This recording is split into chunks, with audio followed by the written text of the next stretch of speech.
오늘은 주로 국경선 앞에서는 정쟁은 멈춰야 한다라는 주제로 몇 가지 말씀을 드립니다.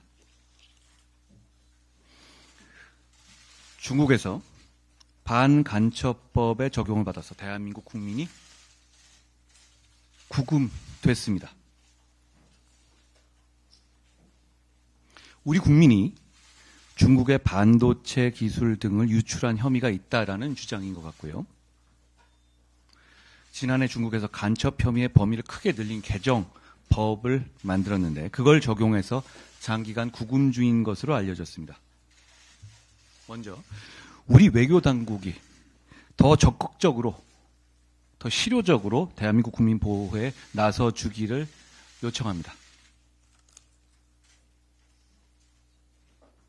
만약 중국 국민이 대한민국의 반도체 기술을 유출한 혐의가 있다고 하면 현행 대한민국 법으로는 간첩죄로 처벌할 수 없습니다. 여러 번 반복해 말씀드리지만 간첩죄 적용 대상이 지금 현재 법으로는 적국, 즉 북한에 한정되어 있기 때문입니다. 저는 법무장관 시절부터 지금까지 이 간첩법의 개정을 강력하게 주장해 왔습니다. 이건 그냥 형벌 규정의 확대의 문제가 아니라 우리가 국익의 문제를, 그리고 국민의 문제를, 그리고 세계 질서 속에서의 우리의 위치를 어떻게 인식하고 있는지에 대한 철학의 문제이기도 하기 때문입니다. 더불어민주당도 말로는 반대하지 않는다고 합니다. 간첩법을 신속하게 통과시키자라고 다시 한번 적극적으로 민주당에 제안합니다. 그리고 이런 간첩법의 개정만으로는 안 됩니다.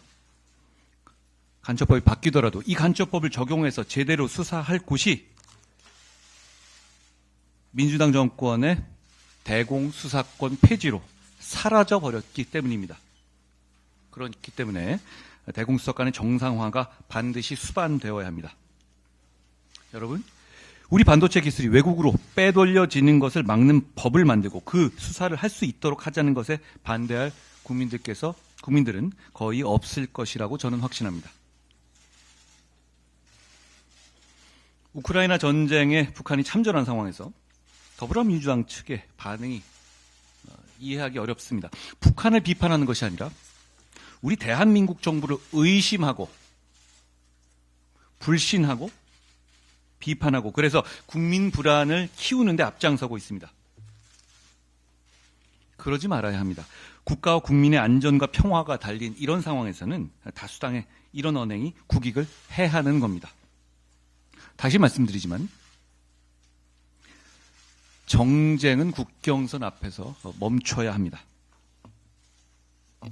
오늘 아침에 북한이 평양 일대에서 동해상으로 탄도미사일을 발사했습니다. 우리 국민의힘은 우리 군의 경계태세와 준비태세를 신뢰합니다. 북한이 최근에 우크라이나전에 참전한 것도 역시 같은 계획이겠지만 이럴수록 북한의 고립과 추락은 가속화할 것이고 북한에 대한 경각심과 세계 사회의 인식과 결속은 더 강해질 겁니다. 우리 정부는 강력한 군사력으로 이런 상황을 평소에 대비해 왔습니다. 결국 강력한 군사력과 준비만이 이럴 때 국민의 불안을 잠재울 수 있는 것이죠.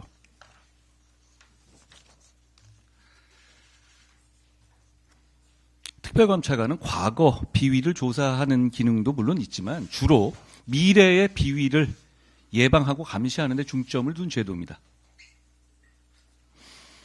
우리 정부 여당은 남은 2년 반 동안 많은 일을 해서 그걸로 국민들께 평가를 받아서 정권을 재창출해야 합니다. 남은 2년 반 동안 우리 정부 여당이 부정적 이슈들에 대한 무리하고 과도한 공세들, 더불어민주당이 그런 공세를 자발적으로 접을 가능성은 없습니다.